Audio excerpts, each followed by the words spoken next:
Welcome, everyone. We are so happy to see you on this Tuesday morning, afternoon for some people. I'm just getting myself set up, and then we'll get started. We are so excited to see all of you here, and welcome to week 2 of our Weight Stigma Unlearning series. That's not normal. Today we'll be talking about early stage community and education systems. Last week we talked about family systems, intergenerational beliefs, and things like that. We are so excited for our presenters and lived experience who are here today to present to y'all and connect with y'all.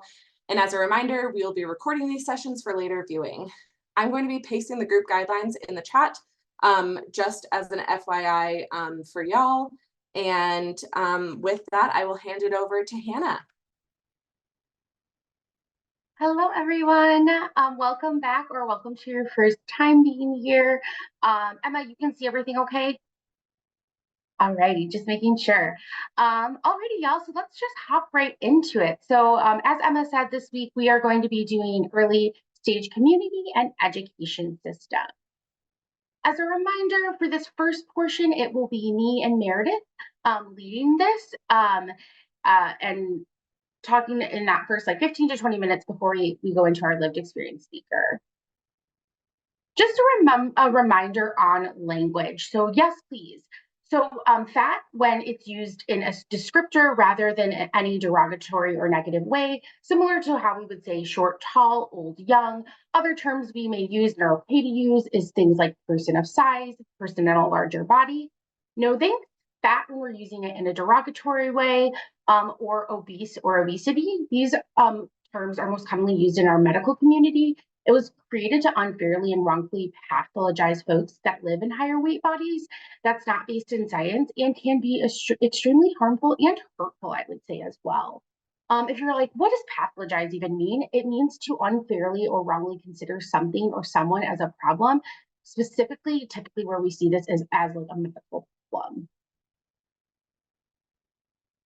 So you saw this last week, if you were here. If you didn't join us last week, I just want to provide a brief review of the education on the cycle of socialization.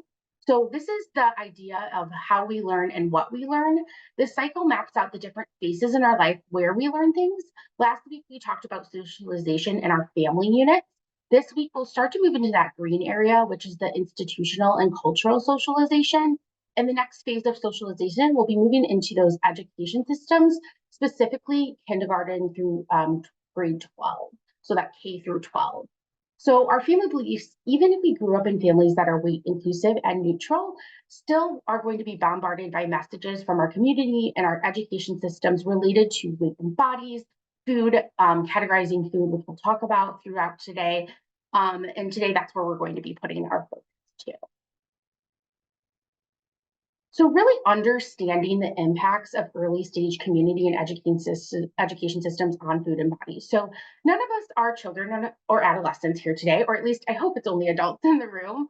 While this isn't maybe relevant to our current life or state, in a lot of ways, it still will be, because it will likely resonate with your experiences that you've had as a child or adolescent that really helped inform and shape you into that adult human that you are today. If you find it difficult to resonate with or reflect back to that part of your life, can you think of a child or adolescent in your life? So maybe a child, a grandchild, a niece, a nephew, or in your community. So like to our students, our neighbors. So as we're going through this content, can you imagine what you may think or feel if they were experiencing each of these things that we touch on? So frequently it's assumed that children and adolescents are too young to understand this messaging, but that is just simply not true. We need to do the support work starting at a young age. Children, as we know, are very impressionable. So from a developmental perspective, children are more of those like black and white thinkers. They haven't had the ability yet to develop and understand nuance or that gray area. So, for example, if they're told by a peer or someone they see as a role model that, for example, quote unquote, sugar is bad, they will begin to believe that to be true. It's going to be hard to see all the nuances around sugar and what foods contain sugar and what sugar actually is when they hear that statement and that that's how they're going to see it. Throughout this presentation, you'll see different research studies that I'm going to be quoting throughout, just to pull in some of that research to show that we do have evidence around this. So for example, by age 6, girls especially start to express concerns about their own weight or shape. 40 to 60% of elementary school girls, so ages 6 through 12, are concerned about their weight or about becoming too fat. This concern endures through life. So as we transition to school and eating with peers, this informs us further about how we nourish ourselves. I think of even like this picture here when we think of school lunches are another way that really informed us as children of what a meal consists of, what we should or shouldn't be eating. So that could look like an entree with a fruit, with a veggie, with a milk. Sometimes we may even see a dessert, sometimes not.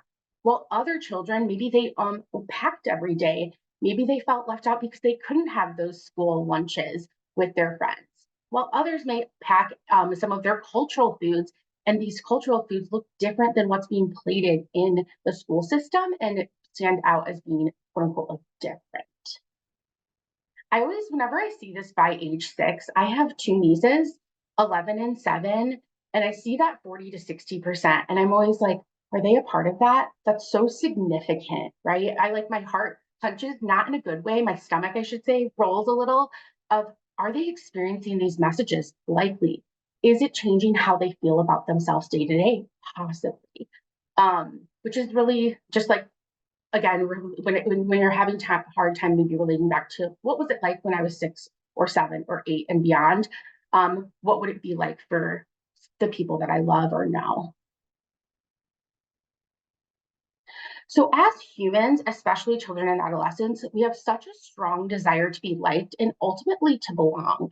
Belonging and that drive for belonging is safety. So we first see this in our families, then in our peer groups and our role models such as teachers, coaches, administration, mentors, etc. How our peers and role models speak directly or indirectly about food, bodies, sports, or other exercise and movement are impactful.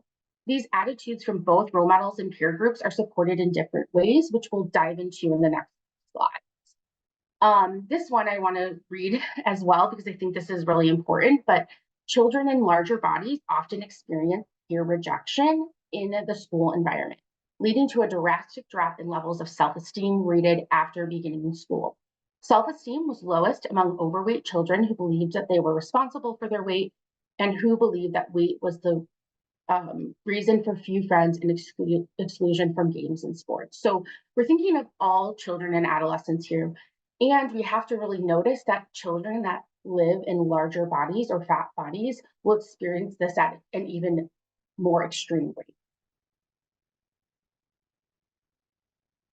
So we're now going to discuss and learn what we've been seeing in those education systems. So I first think of health classes. So we're taught about food via graphics or models like the food pyramid. More recently, we see My Plate. We've received messaging to food that often created hierarchies and placed food in different buckets, is like what I like to call it. So many times those buckets are labeled as quote unquote good or quote unquote healthy versus bad or unhealthy. And it really informed us at a young age of what we maybe, I'm going to put in quotations, should or shouldn't be eating without really considering what we have like need for our own individual needs related to food. It also doesn't consider the other several factors that impact our ability to make choices related to food. I could probably go through a whole list, but for example, just like access to food and having access to a variety of food and food groups. Many health classes will have assignments related to tracking food and calories over a certain period of time. This could be anywhere from like a 24-hour recall to a whole week. From there, we're asking adolescents to calculate their overall intake and evaluating if they're eating too much or too little. At an early age, this is really connecting food to numbers and really can start to create negative thoughts or attitudes related to food and nutrition. And then food documentaries. There are several food documentaries that are at our fingertips in recent years. So if you go online as a teacher, you're able to purchase bundles related to these documentaries to show to students as curriculum. For me, in my experience as a millennial, when I was in health classes, Super Size Me was being shown across classes, across schools. When I reflect back to that documentary, I remember it really instilling fear and judgment related to things like convenience foods, specifically fast foods, and in this documentary specifically, McDonald's. Um, at 15 years old, I actually my first I say real job after babysitting was actually working at a fast casual food restaurant for that first job. I remember after learning this in my health class, really feeling shame about this food when I worked, or fear that I would gain copious amounts of weight if I continued to consume this type of food or quick cuisine when I was working or when I was not working. So I just remember being this specifically impactful to me, especially because this is the place where I worked. So we're seeing it in a lot of different ways here. Other places we're seeing this is physical education classes and sports. So there was and still tends to be a lot of focus on numbers in general, like I was just describing in the health class assignment. We also see this through things like weighing, BMI charts, measuring body fat percentage, or again, when I was in school, very commonly we heard pinch and inch. If you aren't well aware of pinch and inch, this was a body fat test that uses the skin fold caliper that pinches your skin. It'll pull your fat away from muscles and bones. Typically, the tester pinches 3 to 7 different sites on your body, sites like your abdomen, back of your arm, or the back of your shoulder. I just imagine when I look at this little girl here, and I think of all the changes. Well, our bodies go through changes all throughout our life, but especially when we're growing and puberty and having to engage in some of these tests, what that experience would be like, or what we've already experienced, or the people we love are experiencing. When we look at sports in grades K through 12, there's a lot of pressure to be involved and active in sport activities. I would even say more now. As a child in our younger years, sports typically are more fun, participatory. There isn't much pressure to be at a certain ability level. However, at some point, this does shift. We see a shift here where sports are no longer just for fun, but they're also competitive. Sport activities become that common space where food and bodies can be really start to be spoken about more negatively from directly from our peers, but even our role models, specifically our coaches. So I'm going to go through a few different athletics, a few different sports. I think I could sit here, probably go through each sport today, and we could find some way that bodies or food are being talked about negatively to be able to perform in that sport. But for example, cross country, running, soccer, the less you weigh, the faster you'll run. I think of wrestling. Wrestlers go to extreme measures to weigh less to be in a certain weight class. And that's not just related to food, but also hydration status prior to a weigh in. I think of sports that require more like jumping. So maybe we're looking at volleyball or long jump or something like that in track, weighing less to be able to jump higher or further. And then when we look at something like football, we see maybe a little bit of a turn or adjustment of less food, weighing less. With football, we see more of a focus on like eating more, putting on weight, lifting more weights. So again, we could go through all of these different sports, but we're seeing how this is all intertwined and how this is impacting us as a child or adolescent. And then last, in those physical education class, fitness tests. When I was in school, those presidential fitness tests, so things like the 1 mile run, the 1 minute squat, push up, pull up. So we saw the sit and reach, and then pedometers and pacers. So actually putting on a pedometer and wearing it during gym class and seeing how many steps we accumulated after. Again, we're drawing that numbers related to movement and exercise. And I think it's taking away the fun of PE class and really pulling in those numbers related to weight and productivity related to exercise and movement. So what's the overall impact? What we learn, how we learn, what's the impact of this? One of the first things that really stands out for me is comparison. So comparing numbers, bodies, our athletic level to our peers. I think of even being picked for teams in like a PE class and how impactful that would feel to be picked last, or for kiddos not wanting and peers not wanting to pick you at all because of your athletic ability or your body shape and size. We see a lot of bullying for body shape and size. So not being included in general, finding friendships and community at these ages can be really difficult, especially if you live in a larger or fat body. Being picked on for being different. I think of those kiddos that are interested in non-sports related activities that aren't naturally athletic, right? But they are really amazing at being a cast or crew in like a theater class or something like that, but seen as different. And just again with sports specifically, that bullying related to body shape and size and that athletic ability. This next research study, I do want to preface that for this research study, they do utilize the term obesity to describe to higher weight children and adolescents.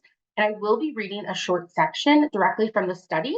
So just want to preface that before I read it. So from this study, there were results were that children with obesity experienced verbal at 71%, social at 54%, cyber at 48%, which we'll talk about cyberbullying more in social media later in the series, and then physical 33% of bullying. So regarding reactions to weight-related bullying, 24% of children skipped school, 23% skipped specific classes, and 32% engaged in binge eating or overeating.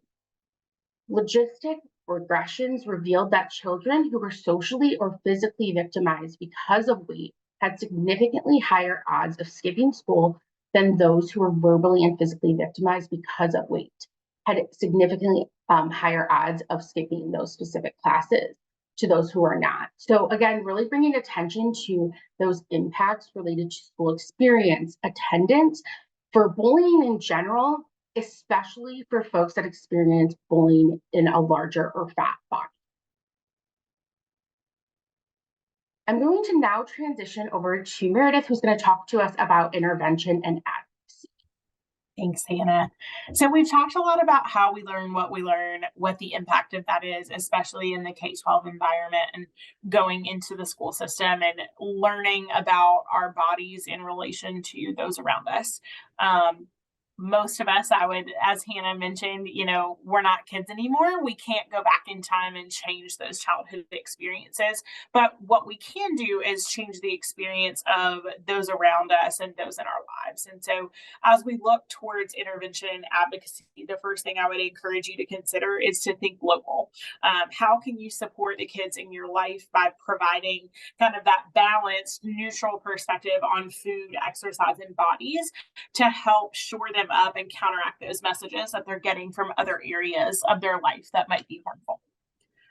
Other things that you can do as well are boundary setting when needed. So learn more about what the food culture is where you are. If you have a child in school or you have a family member's child or a friend's child who's in school, get to know a little bit about what's happening at school. Are they doing, healthy, unhealthy food sorting activities? Are there healthy snack policies or requirements to eat a certain amount or eat in a certain order at lunch? Are they being weighed in their health classes or in physical education? Are they being asked to keep a food diary? All of these things contribute to the way that kids learn these hierarchies about food and bodies. And so if you're a parent, you can request that your child be excluded from these things. Of course, if you're not a parent, as many of us aren't, you can still intervene with the kids in your lives by talking to their parents or their guardians about the potential harm that these things can cause so that they're aware of what might be happening at school that we don't always know about. And so that they can make an informed choice. We're not here to tell anybody how to parent or how to interact with kids in their lives or anything like that. And also, we want folks to be aware of the potential harm that these attitudes can cause and the way that those are institutionalized within these systems so that you can make an informed choice about what you think that the children in your lives who are vulnerable should be exposed to. It's also important to remember that learning happens at home too. So being aware of what kids in your life, whether your own or others, are being exposed to and working to counteract that whenever you can. Using food and body neutral language around kids, gently or firmly when it's needed, correcting statements that are made in front of you that might be harmful. So like if somebody comments on their plate, I will often interject and say like, in our family, we mind our own plate or we keep our eyes on our own plate and kind of taking up for them and kind of offering some protection around those things. Or even if we don't consider it protection, even if we just consider it an additional perspective, right? Like kids benefit, and honestly, we all benefit from hearing multiple perspectives. And that allows them to consider that there might be another way to think about food. There might be another way to think about bodies. And that can prompt curiosity, which is really what we're looking for, right? We're looking for critical thinking. We're looking for being able to protect oneself against these attitudes that can be really harmful.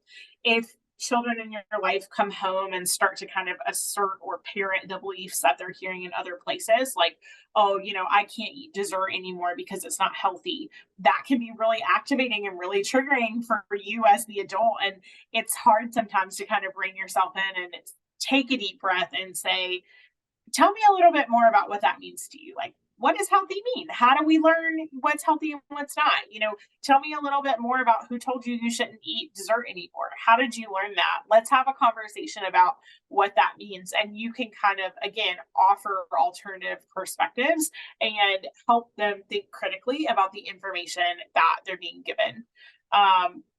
Families can help shape beliefs in helpful ways. As a family therapist, there's a lot of good things families do. There's a lot of bad things families do, but ultimately what is true is that our families can shape us in both ways. And so just knowing that you do have the ability to intervene, we can't stop kids in our lives from being exposed to opposing ideas or things that we think might be harmful for them. But what we can do is work with them to make choices that feel good and feel value driven for them. And instead of, writing off oh, well, we don't believe that, or, that's not true, coming at it from a lens of curiosity and showing them like, well, how does it make you feel to not eat dessert? That's kind of sad, right? Like, we enjoy having ice cream night on a Friday. Like, offering different perspectives in that way is not to say this is what you should believe. It's to offer them the path of curiosity and the path to question things that they learn.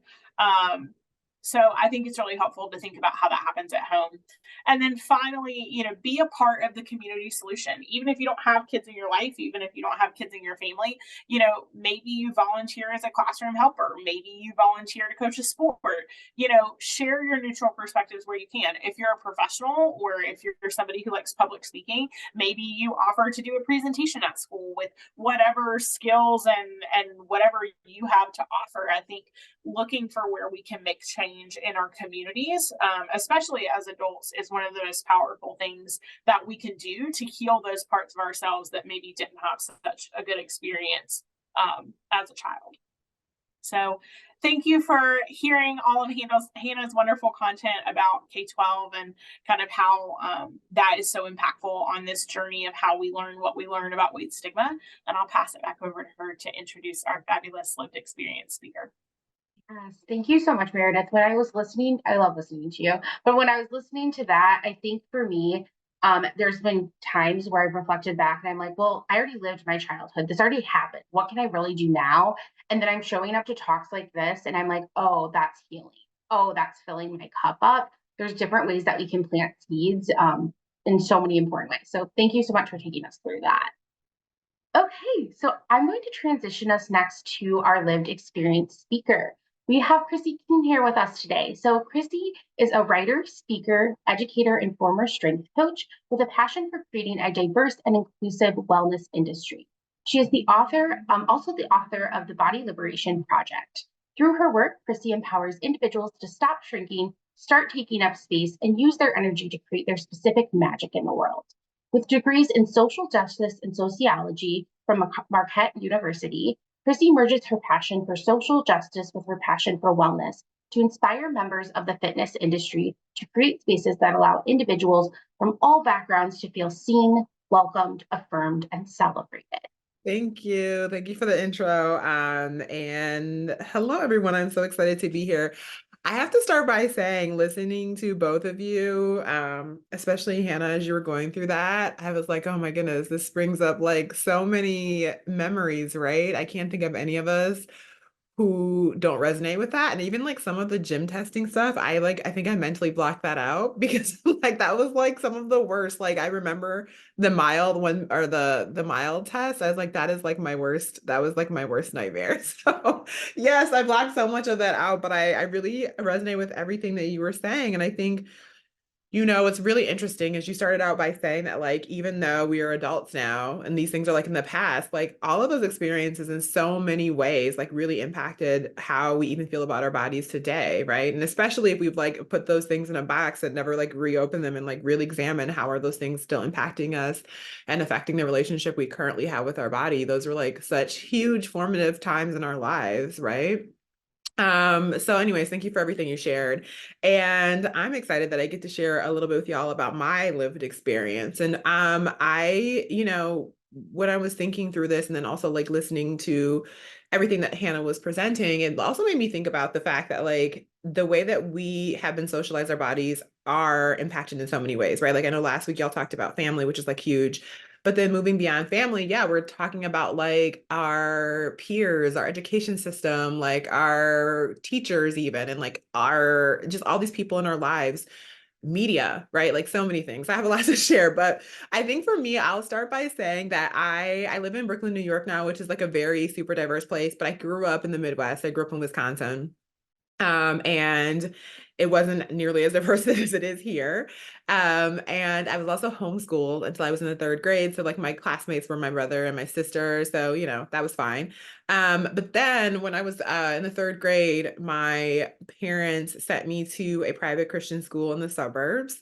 And I remember my first day in school, I felt like I was like in a culture shock, but also I just felt already like the first day I felt immediately out of place. So number one, I was 5'8" when I was in the third grade. So I mean, a lot of people in this call probably aren't even 5'8" now, right? So I was 9 years old, almost 10. I was 5'8", so I was really, really tall.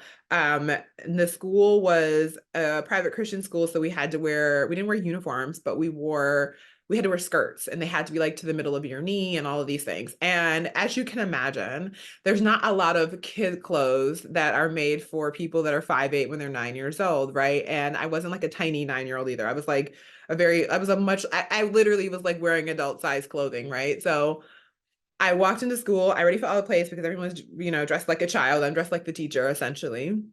And also I was the only Black girl in my class and only person of color in my class. And then just to just like make the point even more, it was actually my brother and my sister and me were the only Black kids in the whole school, right? And so and honestly, to like most of my peers I was like the first Black girl they'd ever interacted with, right? They didn't have like they were living in the suburbs with people who looked just like themselves. So I felt really out of place like from the beginning. And I just, talking about like that sense of belonging, I think when we're younger, like we really want to feel like we fit in. We want to feel like we have that sense of belonging.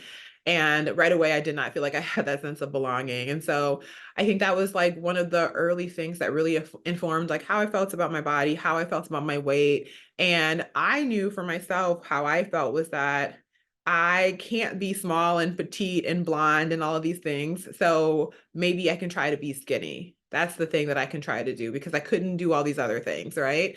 And I'm like, that's the only way I know how to fit in is to try to be as skinny as I can. And also to like, the second part of that, I would say is like that really talking about like trauma responses to things.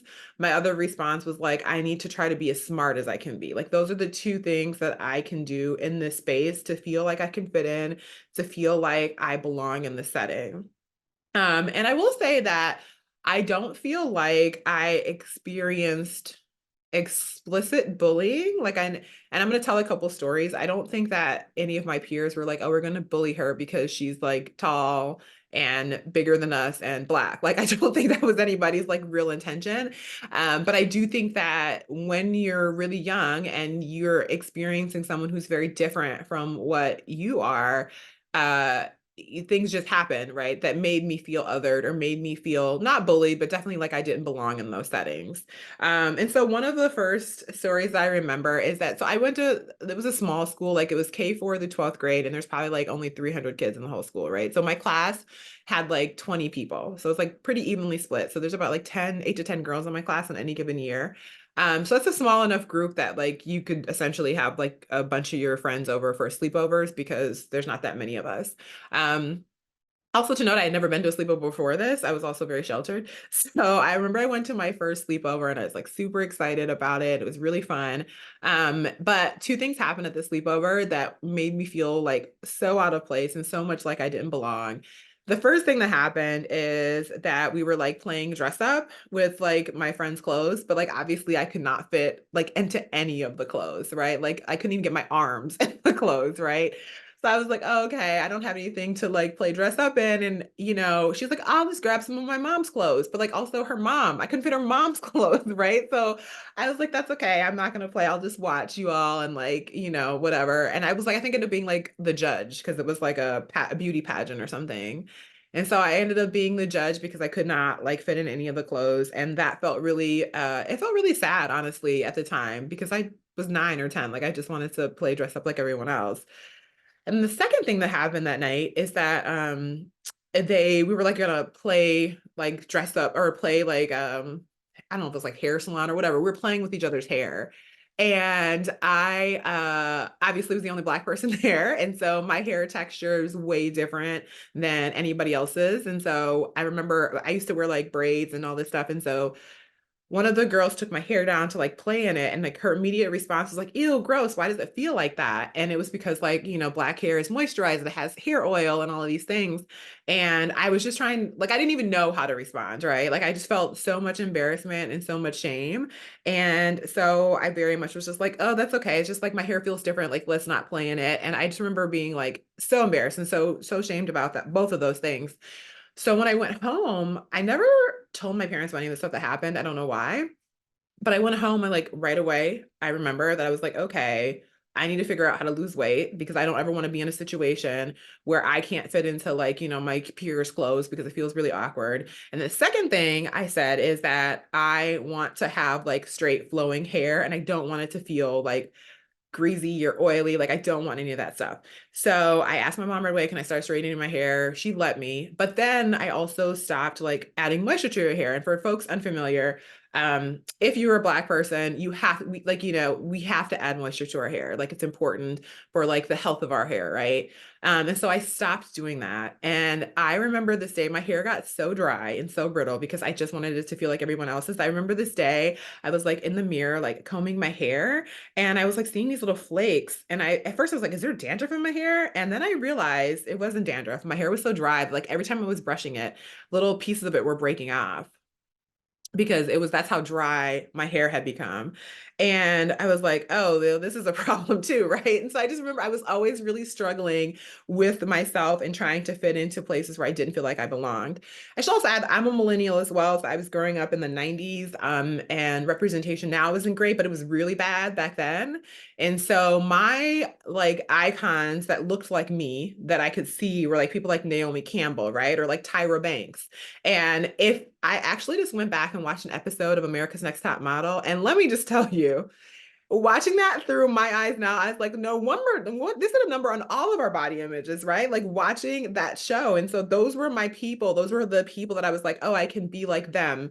Those are the people that are beautiful. And again, so it was the same thing of like, I need to be skinny because if I'm going to be tall, and I don't even remember whoever told me this. I don't know where I got this, like, probably from watching Tyra Banks, actually, now that I think about it, because I remember I had this very visceral idea in my mind that if I was going to be tall, I needed to be tall and skinny because if I was tall and bigger, I would look like a linebacker. And actually, it probably does sound like something I heard on Tyra Banks. I'm thinking about it. I don't know, or America's Next Top Model, but that was my mindset for as many years as I could remember. And that became like the driving force. And so I also have this very vivid memory of like being at the grocery store and seeing like a magazine, and it was a picture of Pamela Anderson. And I actually did not watch Baywatch because we were very sheltered. Like to this day, and it's not that I can't anymore, I just never have. Like I've never seen an episode of The Simpsons still that was like outlawed in our house, and I don't know why I've never revisited it. I just haven't. Judge me later. But I vividly remember like not even knowing who Pamela Anderson was, but I saw this magazine at the store and it was like a title that was like, she's like a beautiful blonde bombshell, right? And she was lauded as like the most beautiful woman in the world. And I remember thinking like, whoa, that is so cool. Like who wouldn't want to be the most beautiful woman in the world? And again, in that moment, I was like, well, I'm never going to have, fair skin. I'm never going to be blonde. I'm never going to have blue eyes. But again, I can try to be skinny. And so that was my driving force. I have journal entries from when I was like 10 or 11 years old writing down how much I was allowed to eat for breakfast.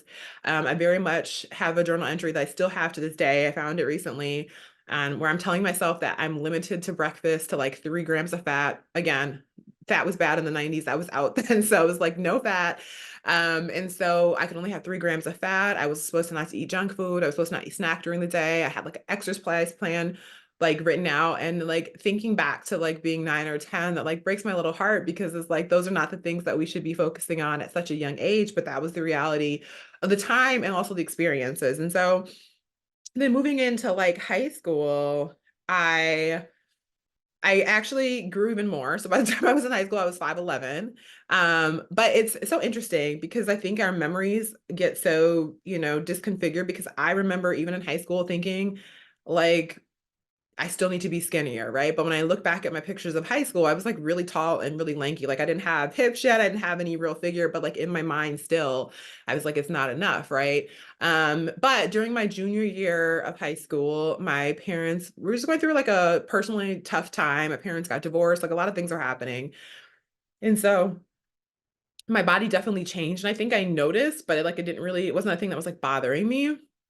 But I was in like a lunch break, and one of my peers, a boy, made this joke in front of everyone and was like alluded to the fact, it was something along the lines of like, "Oh, Christy, we can see you've been eating good," right? Like showing to allude to the fact that like I had gained weight. And I always say, I don't know if Black girls can turn red, but if they can, I did that day. And it was like in front of all my peers. I was so embarrassed.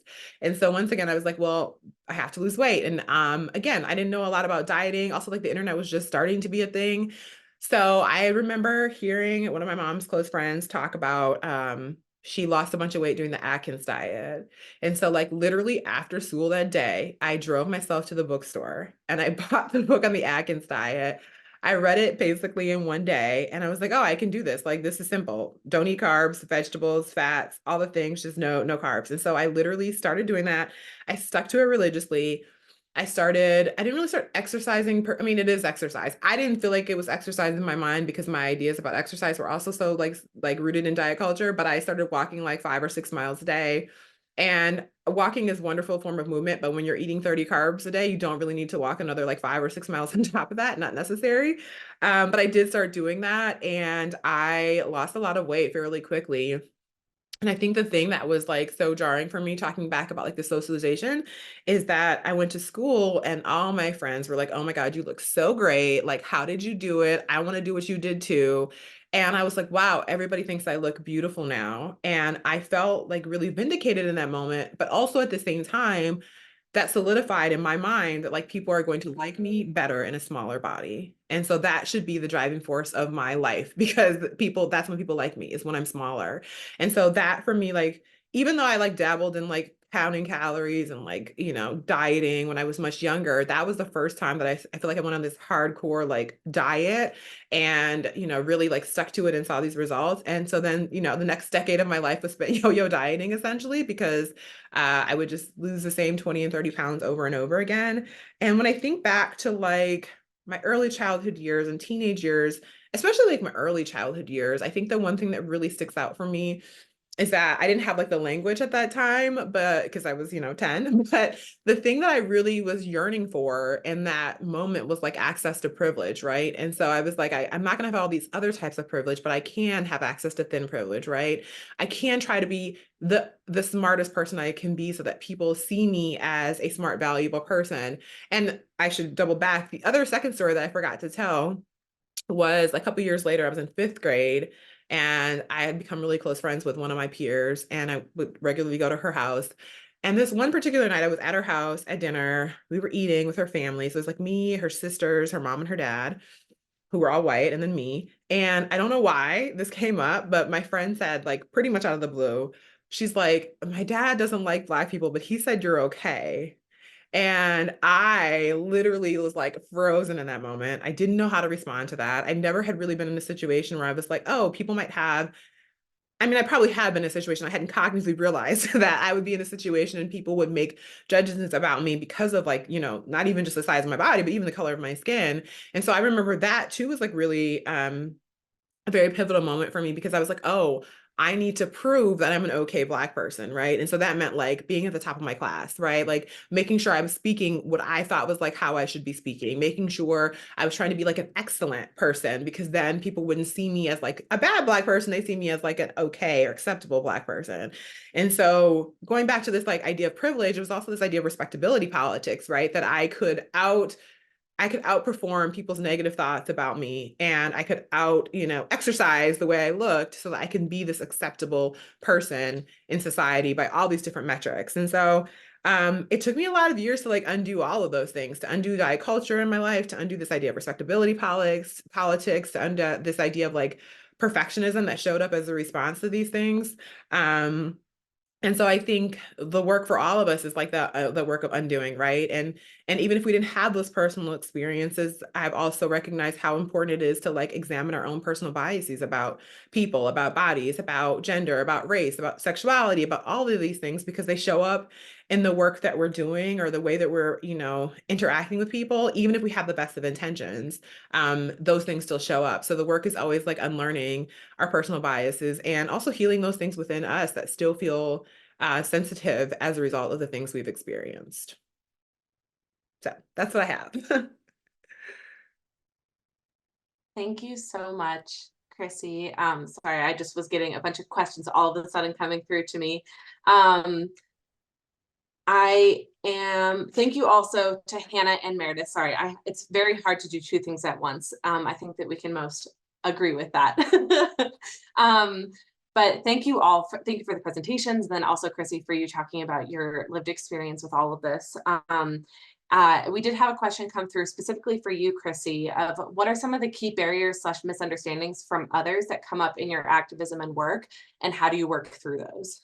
Yeah, that's a great question. I think, when I'm talking about body liberation, the work that if I'm talking about body liberation, or if I'm talking about like anti-racism within the wellness industry, I think all of the work I do is through the lens of social justice. And social justice requires that we always like start with ourselves in a lot of ways. And so there's no way for me to talk about any of those topics without talking about like the impact of racism and white supremacy specifically. And so I think those are not things that feel warm and fuzzy oftentimes, right? Like that's actually the really difficult work. That's the challenging work. That's the uncomfortable work.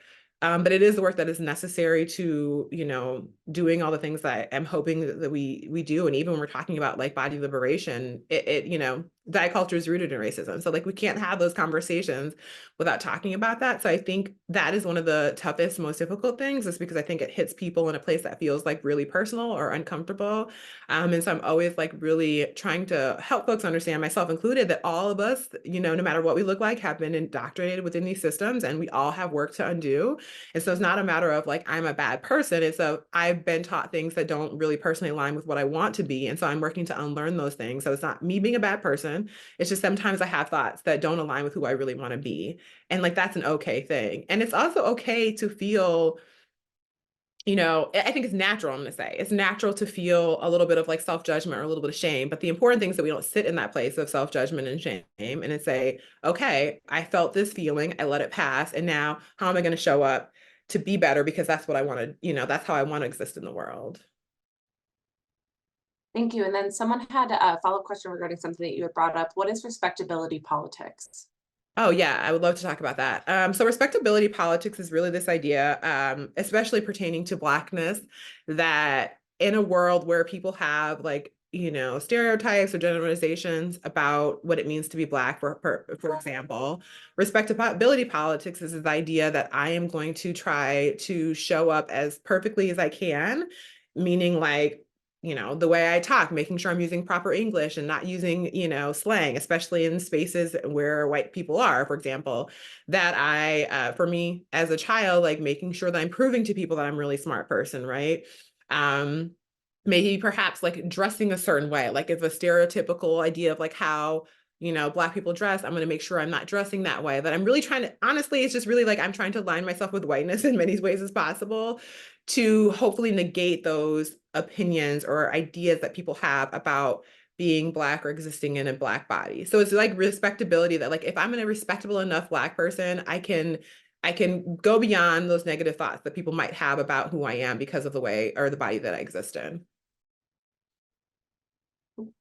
Thank you. And then this one is a bit of a longer question, and it's open to anyone. So there's a little bit of like something before the story. I mean, something before the question. So as someone in a position of responsibility to create safer spaces for eating disorder folks and those living in fat bodies, I find this conversation so deeply validating and nourishing.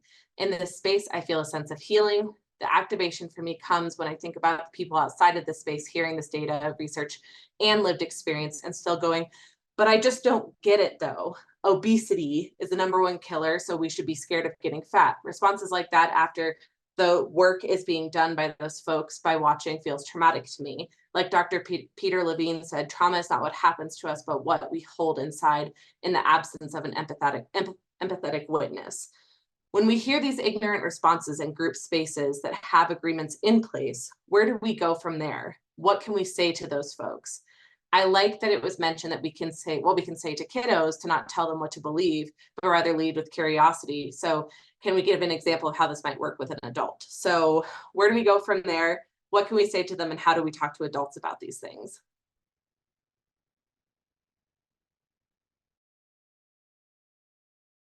So I touched a little bit on this last week, so I'll throw this back in as well. I think, especially in these conversations with adults where when you hold an identity like that, right? Like I am a fat person. So when someone says to me like, oh, like fat people are dying, obesity, there's an obesity epidemic, right? Like that can be really triggering for me because that is part of who I am, it's part of my identity. And so sometimes the conversations that I have with folks is to show up and just say, hey, like you may not be ready to kind of look at this from a different perspective.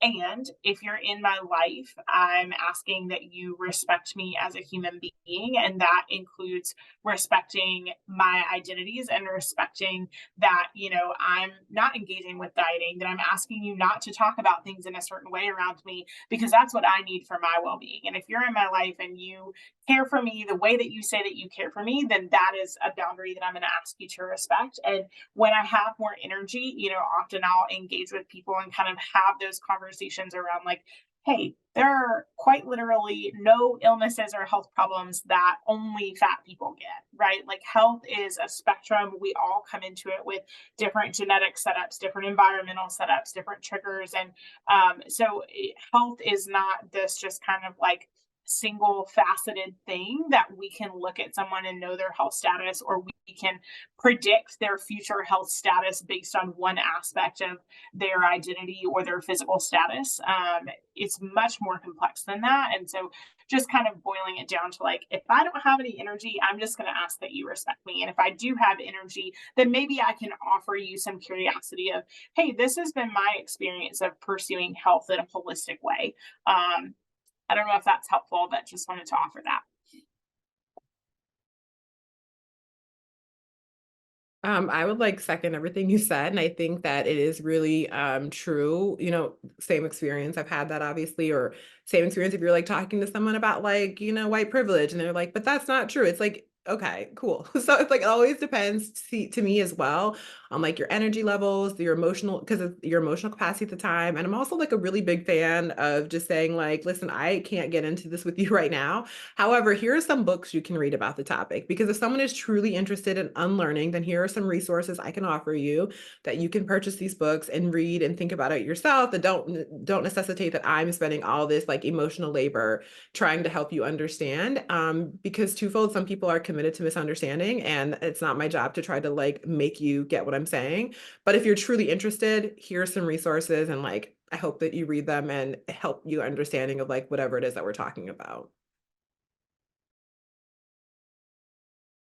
I mean, I agree with all of that. When I think about this, I was thinking of the lens of it sounds like whoever asked this question is in the space of eating disorders. And if you're holding spaces like support groups or educational groups, always I think coming in with that reminder and preface of where your stance is in the group, whether that's body neutrality, food neutrality, how we're going to talk about bodies in this group, but also from like a stance of like, well, you're here, right? What would it be like to like, this is what you know, this is what you learned. How is that serving you, whether you live in a fat body or not?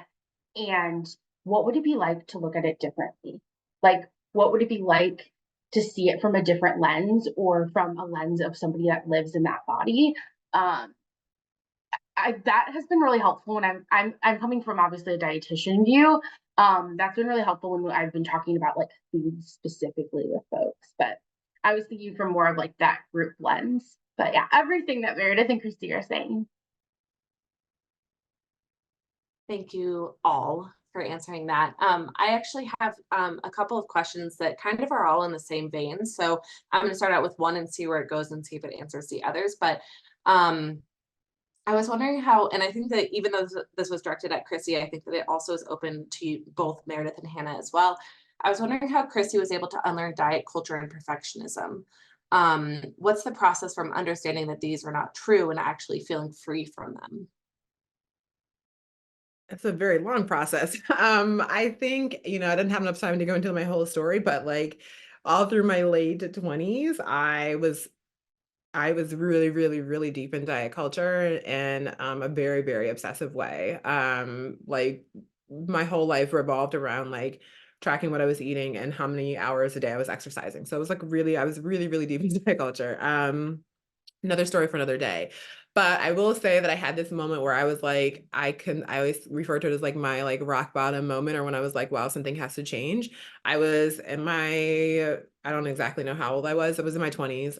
But I was in the leanest body I'd ever been as an adult. I was also physically the strongest I'd ever been. I had started powerlifting. I was competing. I was like deadlifting hundreds of pounds, squatting hundreds of pounds. I was like literally what I would have thought would be the version of myself that I'd be like, yes, I've done the thing. And even in that moment, I was so incredibly miserable. And I literally think I had a worse relationship with my body image. I had a worse relationship with food, worse relationship with exercise. Like everything was terrible. I was miserable every day in every sense of the word.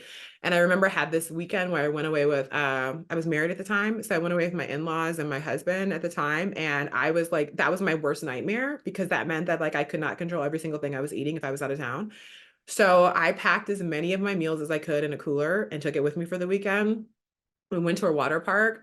Also, I was had to wear a swimsuit. Now, mind you, I'm in a swimsuit. People are literally asking me, like, oh, how do you work out? You look so great. And I'm the most self-conscious I've ever been, right? And so we took a break to go to lunch. And so I went to the car and I had like this sad meal that had been sitting in the cooler all day. And so everybody else went inside and I stayed in the car. And my in-laws were like, why isn't she coming in? Like, what's the deal? And my partner was like, oh, she just want to be healthy. So she brought her own food. And they were really gracious. They asked the restaurant if I could bring my food in, which I did, but like it took me, 5 minutes to eat this little sad meal. And then I'm just sitting there watching everyone order food. It smells good, like it looks good, it looks fresh as I'm sitting in a cooler all day. And I was like, wow, I am so miserable right now. And if I do this, like the rest of my life is going to be just this miserable. And like, I don't even feel like I'm living. I feel like I am just like trapped in like this prison almost, right? And so that was the moment that I was like, I don't know what I have to change, but I have to change something because like all of the lies of diet culture that I'm gonna be the happiest version of myself and everything is gonna be wonderful is like that's actually not the case at all. And so I just remember that being the moment that I was like, something has to change. And then the first book I read that really was really transformational for me, that really I say like led me down that journey, is The Body Is Not an Apology by Sonia Renee Taylor.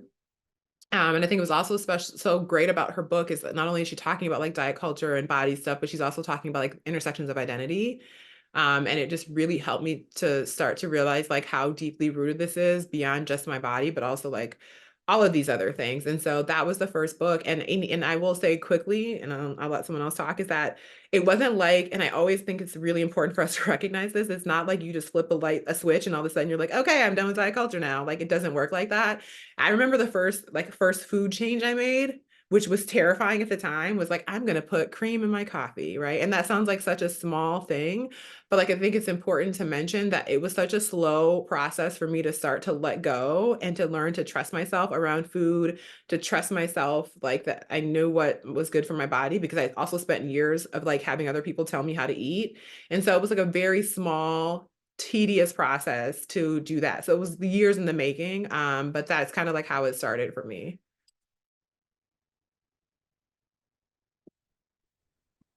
Go ahead, Hannah. I saw you unmute. I feel that, okay. I think it has been like I've been unlearning since my undergrad in nutrition. There was so much in the medical field that is still being taught that I learned that I had to unlearn that was really confusing. And then I had to like somehow figure out, well, how does this relate to the body that I live in? Because at the time I was like, I'm too big to be a dietitian. I need to lose weight. And I was in this cycle of like, I have to practice what I preach. And it was just really confusing. And I think through the Body's Not an Apology was an amazing resource, emotional resource, I would say too. But I feel like it's been like 10 plus years of unlearning. And I think I'm still unlearning every day. And what I realize is I'm body neutral. I'm all about body liberation, like, right, food neutrality. And there are days that I still wake up and I'm like, it's really hard to exist in this body. So just acknowledging that, like, I don't jump out of bed every day and I'm like, hell yeah, I feel great today in this body. I'm a boss B word, right? In this fat body, right? And there are days that I do feel that. There are days I jump out of bed and I feel amazing. And I'm so proud of the work that I do. And there are days that I wake up and diet culture still impacts me so much. So I just want to normalize that, like, this is an ongoing process because we are all the time experiencing messages from everywhere. Like, we're talking about this throughout this entire series related to diet culture. So I just wanted to normalize that. Like, I think it's just continued work. And then always I come back to my values. Am I living a value aligned life? And then when I'm not, I'm like, ooh, I need to like get curious there. Why am I not? And usually diet culture is somehow intertwined in it. It's just more work that I have to do. So I just wanted to like be real about that, especially as a dietitian living in a fat body. But yeah, I could go on and on about this, but that's just like a short snippet of my experience. Yeah, I agree. And I echo all of those thoughts. And I feel like we're sharing a little bit of the same brain right now, the three of us, and hopefully other people on this call as well. And I think the thing that I'll just add and leave you all with, and something that I like to offer myself and something that I like to offer clients as well, is we can explore this as many times as we need to explore it. Like, if I wake up and on a day that I'm having a bad body image day, I can spend as much time as I need sitting with that and thinking about it and reminding myself of all of the things that I've learned and everything that I've gone through. And I offer that to clients as well. Like, you can come to session and we can talk about the same thing every other week for 6 months, a year, or 3 years if we need to. Sometimes we need to shore ourselves up in that way. And that is part of the continuous unlearning. You know, there were others, but I think that all of you just spoke to that so beautifully, and we are actually at time as well. But I just want to give a huge thank you, Chrissy, for you joining us today. You know, it's been absolutely wonderful to have you here, have you speaking on your lived experience. There's been so much love in the chat. And I just want to give a huge shout out to all of you who are here as well. Reading your messages has been, it's life-giving for us as presenters as well. So I just want to let you all know that we are reading the chat. We are seeing the validation. We are seeing the connection. We absolutely love it. Thank you all for being here. Thank you to Hannah and Meredith. Thank you to Kaylee for monitoring the chat with me. Thank you all for spending this hour with us. And we look forward to the rest of the series with you.